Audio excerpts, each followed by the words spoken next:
দর্শক, এই মুহূর্তে মাননীয় প্রধানমন্ত্রী তারেক রহমানের গাড়ি বহরের সাথে আছেন আমাদের সহকর্মী মাইদুর রহমান রুবেল। আমরা সরাসরি যুক্ত হচ্ছি তার সাথে। রুবেল আমাদের জানাবেন মাননীয় প্রধানমন্ত্রী তারেক রহমান এখন কোথায় আছেন, কোথায় অবস্থান করছেন এবং তার আজকের দিনের কর্মসূচি কি কি? মিথু, প্রধানমন্ত্রী ডুল হাজরাতে যে বৃক্ষরোপণ কর্মসূচি ছিল, 25 কোটি বৃক্ষরোপণ কর্মসূচির কথা বলেছিলেন, সেটির উদ্বোধন করেছেন।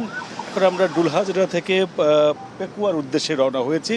পেকুয়া অর্থাৎ স্বরাষ্ট্রমন্ত্রী সালাউদ্দিন আহমেদের বাড়ি, সেইখানেই আসলে প্রধানমন্ত্রী সেই দিকে যাচ্ছেন এবং সেইখানে তিনি মধ্যাহ্নভোজ সারবেন এবং কক্সবাজারের প্রথম জুলাই অভ্যুত্থানে যে বিএনপির যে শহীদ ওয়াসিমের পরিবারের সাথে সাক্ষাৎ করবেন সেখানে, এবং মধ্যাহ্নভোজ শেষ করে বিকেলে কক্সবাজার বাস টার্মিনাল এলাকায় রাজনৈতিক সভায় যোগ দেবেন প্রধানমন্ত্রী তারেক রহমান। এবং রাজনৈতিক সভায় যোগদান শেষে তিনি সমুদ্র দর্শনে যাওয়ার কথা রয়েছে এবং তারপর একটি সাংগঠনিক সভা হবে, সুধী সমাবেশ, যেটি হোটেল লং বিচে হবে এবং তারপর তিনি ঢাকায় ফিরে যাবেন। আপনি নিশ্চয়ই জানেন যে সকালে যে খাল কাটা কর্মসূচি, পিতালি খাল কাটা কর্মসূচি উদ্বোধন করে প্রধানমন্ত্রী তারেক রহমান বেশ কিছু কথা বলেছেন, যেটি মধ্যে তিনি বলেছেন যেটি হচ্ছে যে যেহেতু 2 দিন আগে বাজেট পেশ করেছে বিএনপির নেতৃত্বাধীন নতুন সরকার, বিএনপি সরকারের বাজেটে তারা যেসব পদক্ষেপের কথা বলেছেন সেই পদক্ষেপগুলির কথা তিনি এখানে বলেছেন, যে মানুষের নিত্য প্রয়োজনীয় জিনিসপত্রের দাম কমানোর কথা বলেছেন এবং যেই নিত্য দাম কমানোর কথা বললেও মূলত যে বিরোধী দল যে বিরোধিতা করছিল তার কড়া জবাব দিয়েছেন। বলছেন যে মানুষের নিত্য পণ্যের দাম কমানোর পরও কেন বিরোধী দল তার যদি সমর্থন না করে তারা আসলে বিরোধিতা করেছেন।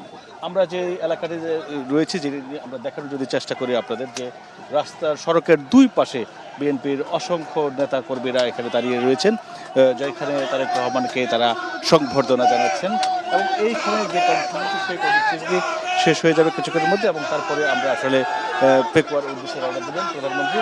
আমরা যে এলাকাটিতে রয়েছি সেটি আমরা আপনাদের দেখানোর চেষ্টা করছি, যে এখানে নেতা কর্মীরা মূলত তারেক রহমানকে স্বাগত জানানোর জন্য তারা সড়কের 2 পাশে অবস্থান নিয়েছেন এবং আমরা দেখেছি সকালবেলা যে বিরূপ বৈরী আবহাওয়া ছিল, আসলে প্রচুর বৃষ্টিপাত ছিল, সেই চারদিকে বৃষ্টি ছাপিয়ে পড়ছিল। প্রধানমন্ত্রী তখন বিমান থেকে কক্সবাজারের নামছিলেন এবং সকাল থেকে আমরা দেখেছি যে এই এলাকার মানুষের মধ্যে যে উচ্ছ্বাস, সেই উচ্ছ্বাসটি কিন্তু আমরা দেখেছিলাম।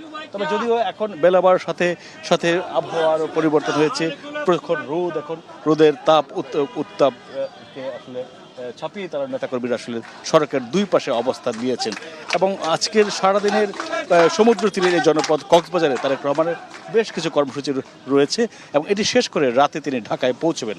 এই ছিল আমার কাছে সবশেষ খবর। মিতু। রুবেল, ধন্যবাদ আপনাকে আমাদের সাথে যুক্ত হওয়ার জন্য।